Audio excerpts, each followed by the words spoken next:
कि बीजापुर का युद्ध भी पढ़ा दिए थे। आए बीजापुर वाला, तब बीजापुर वाला किसके किसके साथ हुआ था? किसके बीच? कामबख्श और मुअज्जम के बीच ना। चलो, और जजाऊ का किसके किसके बीच हुआ था? अच्छा ये बताओ, मुअज्जम ने किस नाम से बादशाह घोषित किया था अपने को? बहादुर शाह। उसे अन्य किस नाम से जानते हैं? शाहे और शाह आलम प्रथम भी कहा गया ना, बिल्कुल याद रखिएगा। अब देखना ध्यान से, औरंगजेब के बाद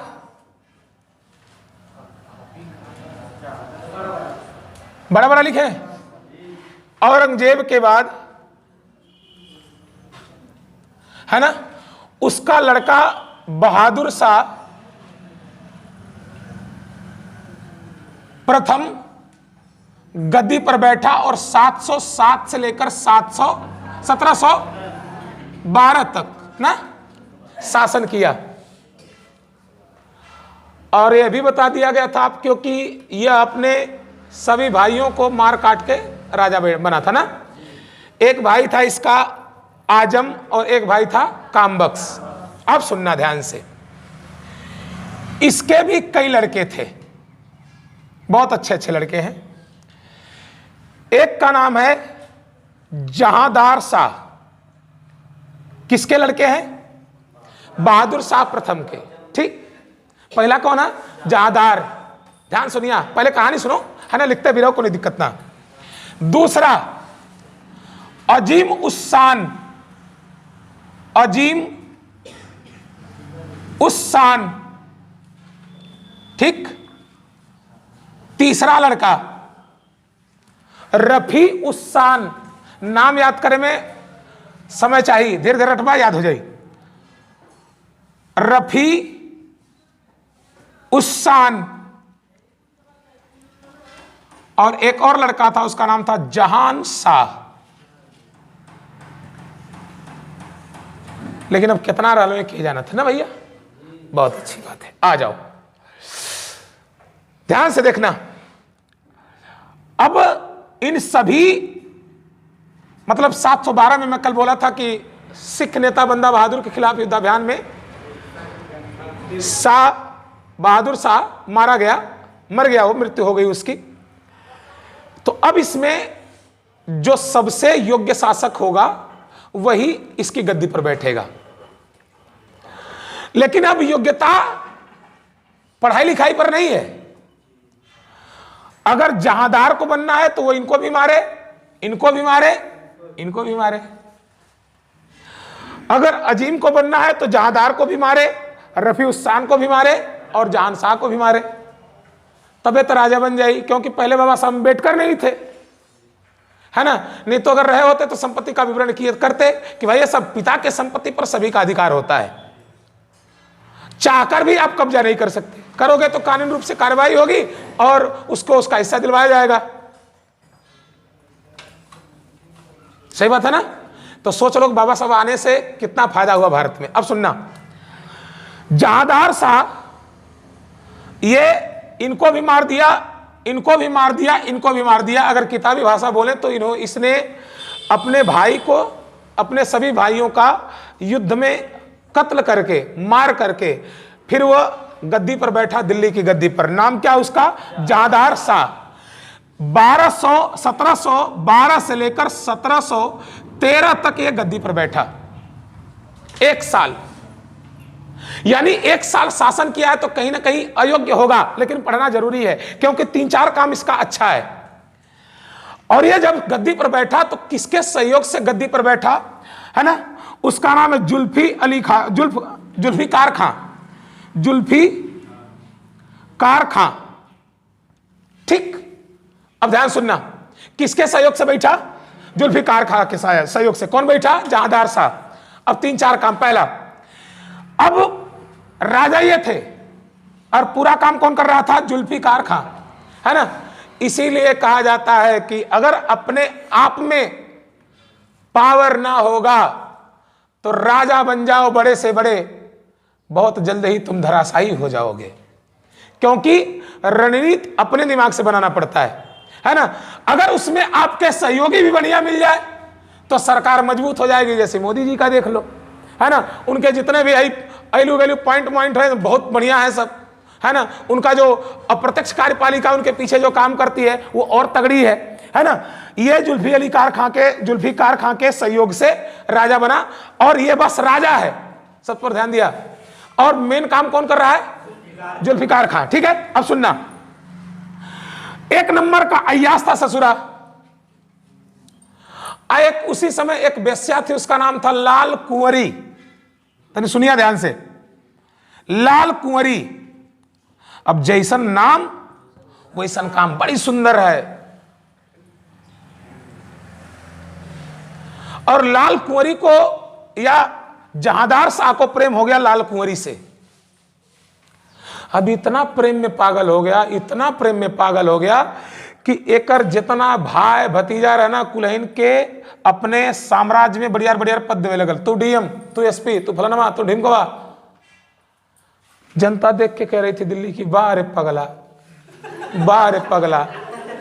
अब पगला पगला करत करत एकर नाम रख दिया गया लंपट मूर्ख।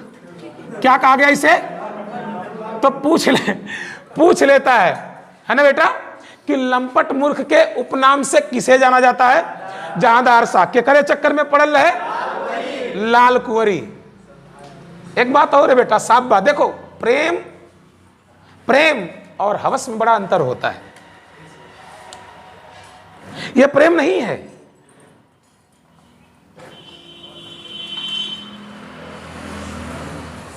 आजकल के युवा लोग सुने होंगे आप कि दिल दिया है जान भी देंगे, ऐ सनम तेरे लिए। तो पहले वतन था वो। ये जो लाइन लिखी गई ना, ये क्रांतिकारियों की बात है। भगत सिंह, राजगुरु, सुखदेव, वो कहते थे कि भाई साहब दिल भी दिया है और जान भी देंगे, ऐ वतन तेरे लिए। क्योंकि भारत एक ऐसा देश है जहां पर भारत के लोग उसको माता स्वरूप पूजते हैं, उसी को कहा जाता है भारत माता। अब का प्यार जो है भाई साहब, देखो प्यार कब हिंसक बदल जा रहा है कि 35 टुकड़ा कटा जाता। वो भी तो प्यारे किया होगा ना। एक बार के इनके कुंटले रहे, इनके पूरा नाक उनको दिखवाता है, मर के कुछ दे रहे के श्रद्धा के 2019 में। हाँ, फिर लगल सोना बाबू कह के रोए कि अब तुम्हारे बिना नहीं जी पाएंगे।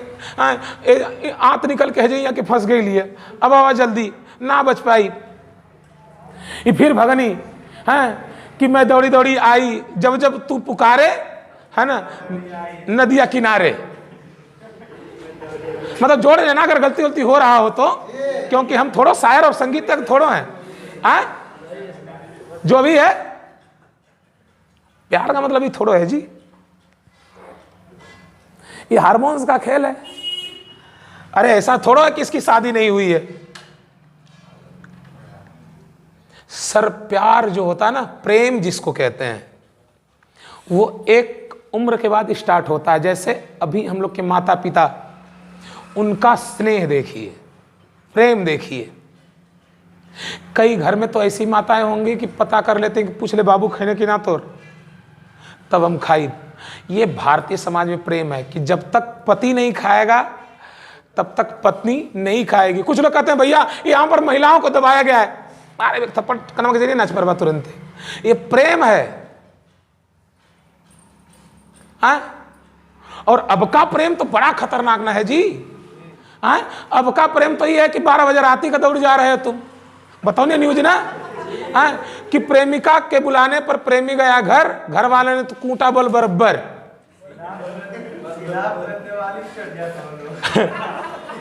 वो छर दिवाली पर जाए बेटा तो वही प्रेम ना, ये प्रेम नहीं है। देखो दिमाग देखना। अब सुनना इधर, ये लाल कुंवरी वेश्या है, वेश्या है तो ठीक है, उसकी औकात हो, है ना, उसको बढ़िया है, ठीक है, सम्मान दे दिया, का घर गोर बनवा दिए। ये ससुरा उसके भाइयों को बुलाए, जरा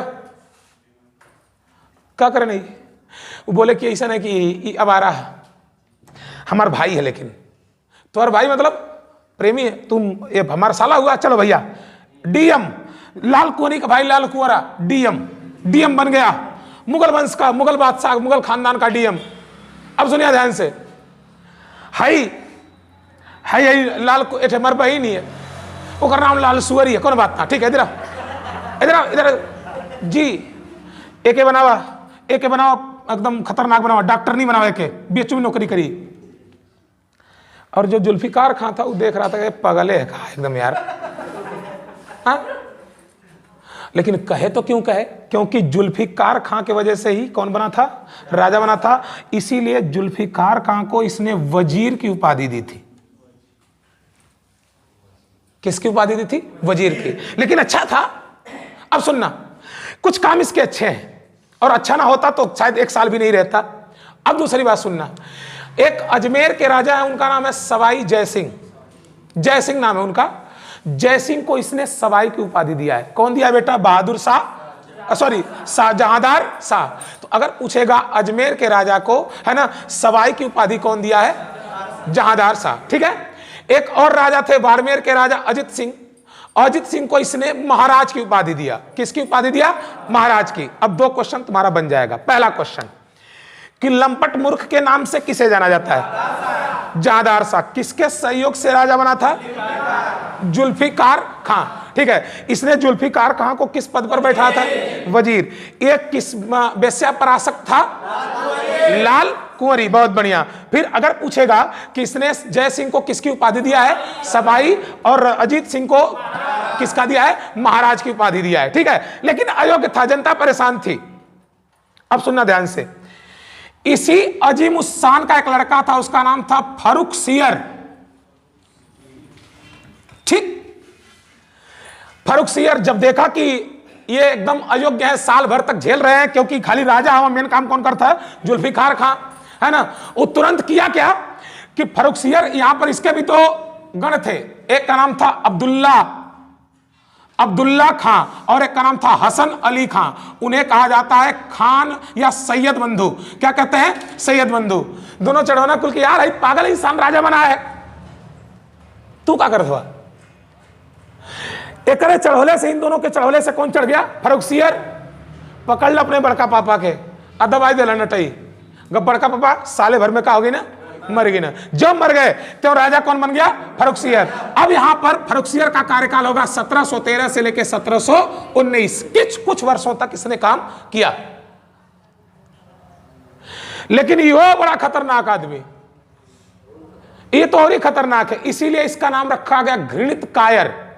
क्या नाम रखा गया, घृणित कायर। एक बात और है कि परीक्षा में प्रश्न यही से बना लेता है कि घृणित कायर के उपनाम से किसे जानते हैं, फर्रुखसियर। लंपट मूर्ख किसे कहा जाता है, जहांदार शाह, है ना। अब सुनना ध्यान से, इसकी कहानी सुनना।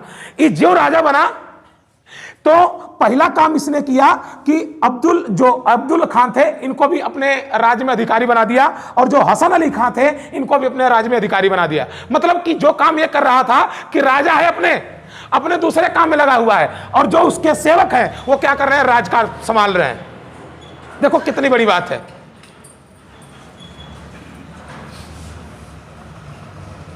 दिन भर सिगरेट खींचना, सुरती बनाना, जुआ खेलना।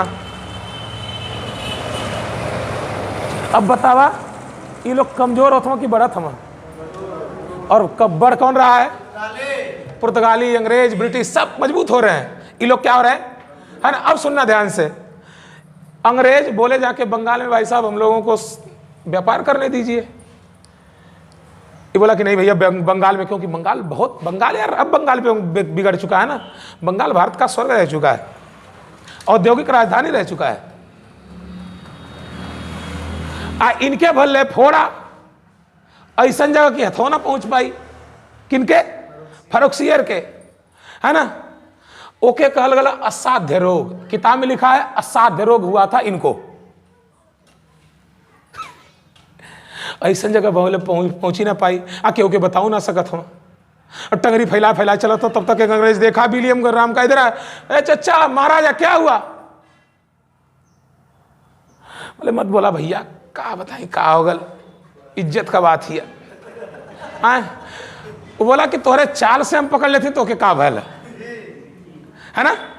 कई जानी हम देख ले हवा, जैसे कहा कि तुम लोग के अंदर एक लड़कों के अंदर हम देखे हैं कि बड़ी अपने इज्जत की बड़ी छुपाने की बात होती। जैसे गोबर फेंके जात हम, और उधर से कौन पढ़े वाली लड़की संगे कहावत ही है है ना।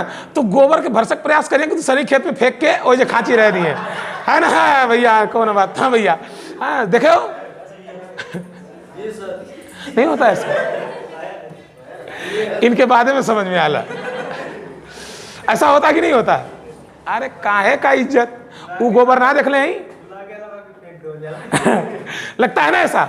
लड़कियों में ज्यादातर ये है ना। मैं कॉमेडी देख रहा था, उसमें दिया था कि लड़की एक लड़के से बात कर रही है, तू करे कि वो पूछा था कहाँ बाड़ू हो, तो वो कहा था हम, वो लड़कियां कह रही है हम तक कंप्यूटर के ऑफिस में बानी, का करत हो, है ना, का करत हो, तो कंप्यूटर चलावत थी, आप आतत रहे गोबर। अब पहुंच गल, पूछला कि ई बतावा कि तोरे घर में कै गो हाथी, कै गो घोड़ा, कै गो स्कॉर्पियो, कहते 2 गो हाथी 2 गो घोड़ा स्कॉर्पियो। पूछला कब गोबर छूले हो कि ना, हाँ तो कहते छी हम कब गोबर देखले ना है। भाई साहब जो है तो है, टंगरी फैला के चल रहे हो तो बता दो भैया कि नहीं भैया फोड़ा हुआ है भैया।